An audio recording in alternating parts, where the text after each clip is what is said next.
సామెతలు గ్రంథము 27వ అధ్యాయము. రేపటి దినమును గూర్చి అతిశయపడకుము. ఏ దినమున ఏది సంభవించునో అది నీకు తెలియదు. నీ నోరు కాదు అన్యుడే, నీ పెదవులు కాదు పరులే నిన్ను పొగడదగును. రాయి బరువు, ఇసుక భారము, మూఢుని కోపము ఆ రెంటికంటే బరువు.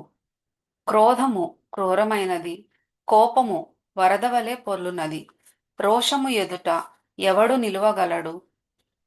లోలోపల ప్రేమించుట కంటే బహిరంగముగా గద్దించుట మేలు. మేలును కోరి స్నేహితుడు గాయములు చేయును, పగవాడు లెక్కలేని ముద్దులు పెట్టును. కడుపు నిండినవాడు తేనె పట్టునైనను త్రొక్కివేయును, ఆకలి గొనిన వానికి చేదు వస్తువైనను తియ్యగా నుండును. తన ఇల్లు విడిచి తిరుగువాడు గూడు విడిచి తిరుగు పక్షితో సమానుడు. తైలమును అత్తరును హృదయమును సంతోషపరచునట్లు చెలికాని హృదయములో నుండి వచ్చు మధురమైన మాటలు హృదయమును సంతోషపరచును. నీ స్నేహితునినైనను నీ తండ్రి స్నేహితునైనను విడిచిపెట్టకుము.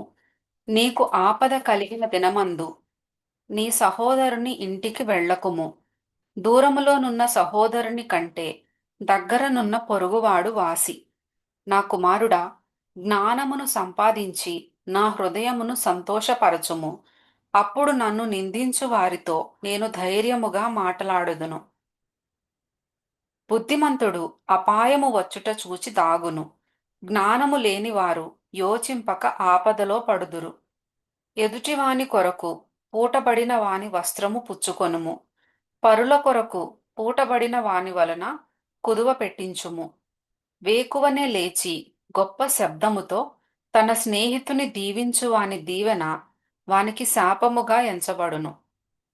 ముసురు దినమున ఎడతెగక కారు నీళ్లును గయ్యాళి అయిన భార్యయు సమానము. దానిని ఆపజూచువాడు గాలిని ఆపజూచు వానితోనూ తన కుడిచేత నూనె పట్టుకొను వానితోనూ సమానుడు. ఇనుము చేత ఇనుము పదునగును అట్లు ఒకడు తన చెలికానికి వివేకము పుట్టించును. అంజూరపు చెట్టును పెంచువాడు దాని ఫలము తినును. తన యజమానుని మన్నించువాడు ఘనత నొందును. నీటిలో ముఖమునకు ముఖము కనబడునట్లు ఒకని మనస్సునకు మరి ఒకని మనస్సు కనబడును. పాతాళమునకును అగాధ కూపమునకును తృప్తి కానేరదు.